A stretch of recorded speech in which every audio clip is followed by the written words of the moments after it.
wanita. Maka pada pertemuan kali ini kita akan membicarakan tentang peranan wanita sepanjang pandangan agama. Sebelum Islam datang, nasib perempuan nyaris hanya berputar di segitiga saja. Dapur, sumur, kasur. Kasur, sumur, dapur. Seolah-olah wanita terpaut dengan 3 itu tadi. Seolah-olah wanita tidak bisa berbuat lebih banyak daripada itu. Bahkan di tengah masyarakat jahiliyah, bayi perempuan mendatangkan aib sehingga mereka lalu dikubur hidup-hidup. Maka datang Islam dengan tegas mencanangkan satu revolusi yang mengangkat harkat dan martabat kaum wanita. Nabi bersabda, "An-nisa'u imadul bilad, iza saluhat saluhal bilad, wa iza fasadat fasadal bilad." Wanita adalah tiang negara. Jikalau baik wanita, baiklah negara. Jikalau rusak wanita, hancurlah negara. Dalam berbagai ayat Al-Quranul Karim menjelaskan tentang wanita dan peranannya. Al-Quran bercerita tentang Siti Hawa. Al-Quran bercerita tentang anak perempuan Nabi Adam, Iklimah dan Labuda, yang menyebabkan Habil dan Qabil saling berbunuh-bunuhan. Al-Quran menceritakan bagaimana ibunya Nabi Musa mendapat wahyu untuk menghanyutkan anaknya di hilir sungai Nil.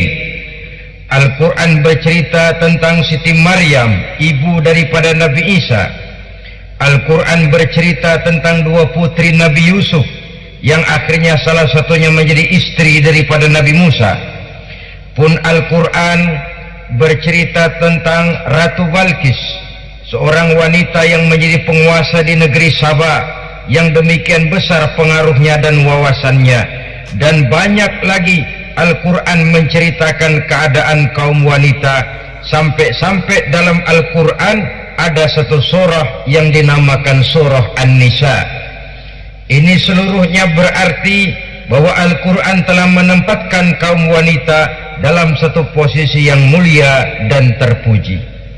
Al-Quran memberikan emansipasi, bahwa wanita berhak mengejar kemajuan sebagaimana halnya kaum laki-laki.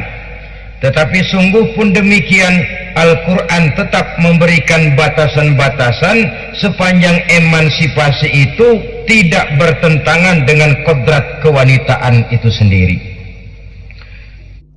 buat kaum wanita itu sendiri.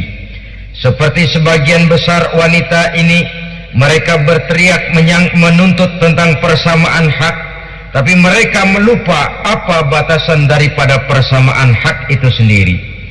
Sesungguhnya Islam dengan segala konsepsinya yang mengangkat martabat kaum wanita itu, memberikan keleluasaan kepada kaum wanita untuk maju bersama laki-laki sepanjang tidak menginjak-injak kodrat kewanitaan itu sendiri.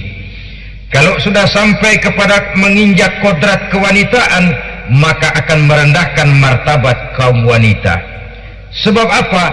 Secara fisik dan psikis, agaknya memang laki-laki sudah ditakdirkan oleh Allah untuk menjadi pembimbing bagi kaum wanita. Walaupun tidak tertutup kemungkinan wanita tampil sebagai pemimpin, tetapi dari segi fisik biologis misalnya, laki-laki itu diciptakan kekar, kuat untuk memikul dan melaksanakan tugas-tugas yang berat.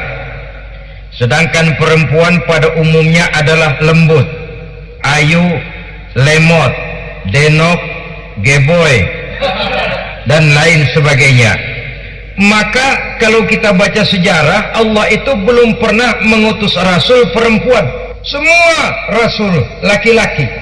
Sebab apa? Secara fisik biologis tugas kerasulan lebih dimungkinkan oleh seorang laki-laki.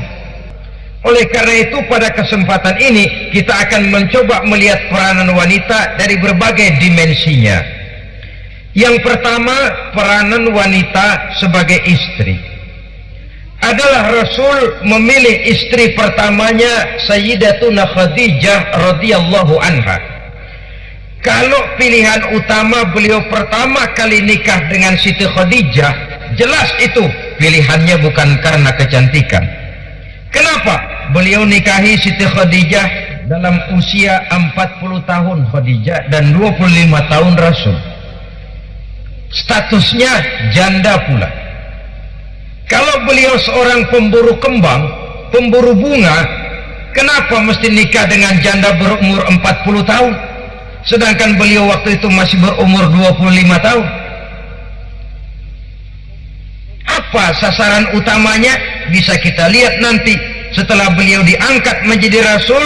Ternyata Khadijah lebih daripada seorang istri. Beliau masuk ke dalam staf Nabi. Orang lain beliau belum beriman, beliau malah beriman lebih dahulu sebagai perempuan pertama yang masuk Islam. Orang lain memusuhi Nabi, beliau malah mengorbankan hartanya untuk membantu perjuangan Nabi. Istri setia semacam ini dengan peranannya sebagai istri yang sedemikian rupa memberikan andil yang sangat besar bagi kesuksesan dan keberhasilan seorang suami. Oleh sebab itu, peran pertama dari kaum wanita sesungguhnya adalah sebagai istri yang mendampingi suami untuk mengolah dan melaksanakan tugas-tugas besar. Dari seorang yang paling kecil sampai kepada seorang yang punya jabatan paling tinggi sekalipun, pengaruh dan peranan istri memang sangat menentukan. Saudara hadirin kaum muslimin rahimakumullah, itulah sebabnya Nabi menikah dengan Siti Khadijah. Dan lebih dari itu, sebelum menikah dengan Nabi, Siti Khadijah itu sudah terkenal sebagai pengusaha wanita, business girl kalau bahasa sekarang ini.